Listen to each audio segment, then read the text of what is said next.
Nous sommes avec Jacques Urbanska, représentant de Transculture. Alors, M. Urbanska, Transculture organise différentes manifestations, ou en tout cas collabore avec différents acteurs, et notamment, vous collaborez avec Xavier Gazon dans le cadre d'une opération qui est menée au Musée des Beaux-Arts. Alors, tout d'abord, expliquez-nous, Transculture, c'est quoi?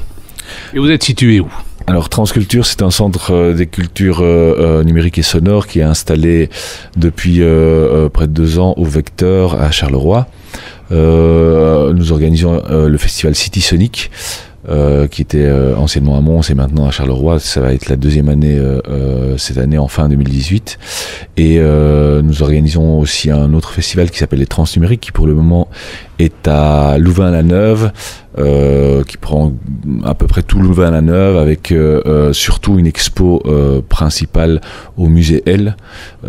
Et là, c'est vraiment centré sur la culture numérique. Ici, avec le musée des Beaux-Arts de Charleroi et la ville de Charleroi, le service jeunesse, on a essayé de faire un workshop pilote sur le circuit de bending. Je vais expliquer après de quoi il s'agit, mais c'est un projet pilote parce que on a pas mal d'ateliers, de workshops. On travaille aussi beaucoup avec les écoles.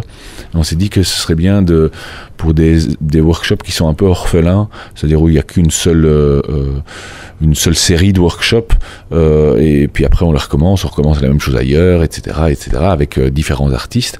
Eh bien, on s'est dit, tiens, pourquoi on ne ferait pas une série de workshops, donc ici entre autres 4 samedis, mais en même temps le résultat de ce workshop serait repris, et dans la prochaine série on repartirait de ce qui a été fait la dernière fois pour faire grossir un espèce d'objet qui serait la réunion de tous ces workshops, quoi. Nous sommes avec Jacques Urbanska, qui est coordinateur de Transculture, et avec lui on parle notamment de workshops organisés au Musée des Beaux-Arts de Charleroi.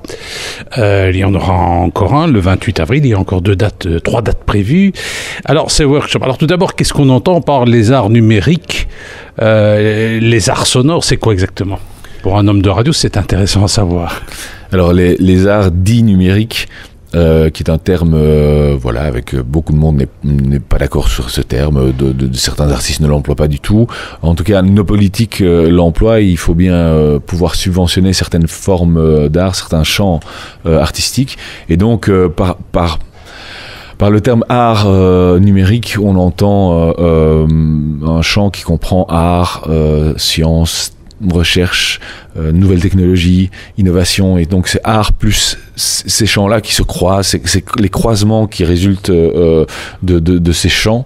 Et mais par exemple le bio-art, donc l'art qui va vers le vivant, donc vers le bio, ça rentre aussi dans ce champ-là. Donc des artistes travaillent, soit sont scientifiques, soit sont chercheurs, ou soit ils collaborent avec des laboratoires de recherche, et ils vont travailler et ils vont interroger soit les nouvelles technologies, donc ce monde dans lequel on vit et où les technologies sont prégnantes, elles nous impactent, elles ne sont pas neutres, et eux, leur matière première de création, ça va être ça. C'est-à-dire ils vont les prendre et puis ils vont regarder, ils vont les retourner, vont voir ce qu'on peut faire avec, vont voir, on nous les vend comme étant des promesses d'avenir merveilleux, et eux vont se dire, tiens, est-ce que c'est vrai ou c'est pas vrai, et ils vont produire des actes artistiques, donc des œuvres, soit des performances, soit des installations, soit des workshops. Nous sommes avec Jacques Urbanska de Transculture, qui est installé au Vecteur. On parle notamment de culture numérique. Alors, il y a notamment un stage, un workshop qui se déroule avec Xavier Gazon. Qui c'est ce monsieur? Alors, Xavier Gazon, c'est un artiste sonore et aussi du numérique. Enfin, il bidouille, un bidouilleur. Ça pour bidouiller, il bidouille. Voilà. Quand on voit ce qu'il fait, il prend des vieux instruments, je ne sais pas quoi, des vieux appareils électroniques, et il les transforme. Il en fait des œuvres d'art, si je comprends. Alors, je ne sais pas s'il en fait des œuvres d'art. Ça, c'est pas le but d'en faire forcément une œuvre d'art. Par contre, sa manière de les appréhender, comme il se dit artiste, voilà, c'est de manière artistique. Et évidemment, oui, c'est un bidouilleur. Le terme anglais serait hacker.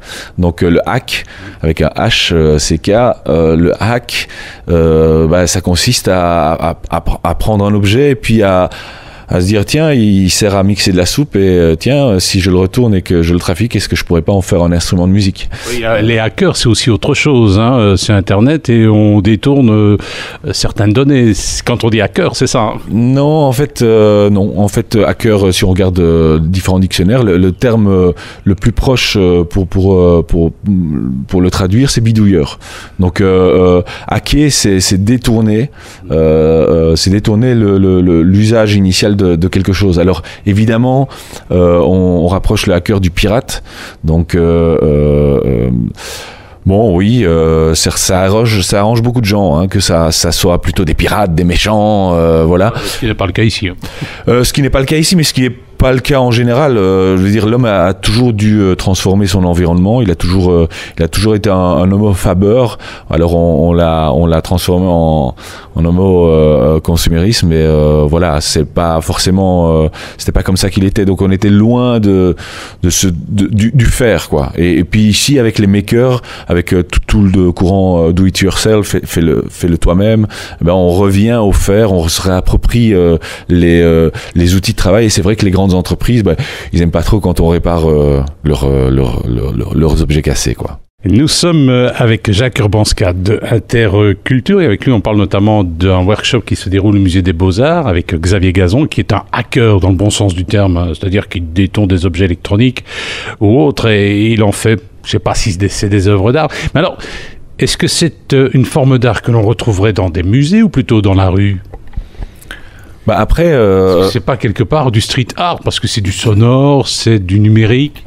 Alors après, voilà, si un grand collectionneur décide d'acheter une œuvre et qu'après un musée se dit tiens, ce serait pas mal de la voir, bon bah ça va rentrer dans le musée. Est-ce que c'est oui, ça peut être un art populaire puisque d'abord on peut le faire partout, ça coûte pas cher, on récupère, c'est de la récupération et donc à partir du moment où on récupère, il y a une urban art qui va rentrer dedans et on va dire ah oui, on peut mettre ça aussi peut-être dans la rue, voilà, récupérer des choses dans la rue. Donc voilà, mais sinon non, ça peut se mettre partout. À partir du moment où quelqu'un bidouille, que ce soit voilà la peinture, on peut peindre un bâtiment et puis on peut en faire une peinture qu'on regarde, qu'on met chez soi. C'est subjectif finalement. Bah oui, l'art est subjectif. Oui, c'est un qualificatif. On qualifie d'art aujourd'hui quelque chose qui dans 500 ans sera plus du tout de l'art et inversement.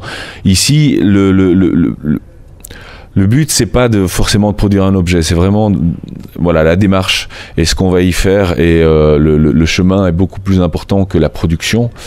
Il se fait qu'on aime bien aussi avoir une petite production, tout le monde, je veux dire, pas seulement l'artiste, les gens qui participent aiment bien de se dire ah on a produit quelque chose, mais évidemment surtout dans un workshop, ce à quoi on est attentif, c'est que la production, ce qu'on va produire, ce qu'on va montrer ne détourne pas le chemin qu'on y fait, on essaie que le chemin que vont faire les gens qui participent au workshop soit le plus intéressant possible. Nous étions avec Jacques Urbanska de Transculture, c'est en fait une association qui se trouve au Vecteur, hein, leur credo, c'est j'ai envie de dire les arts numériques. Alors vous m'avez dit qu'à la fin de l'année il se passerait un truc.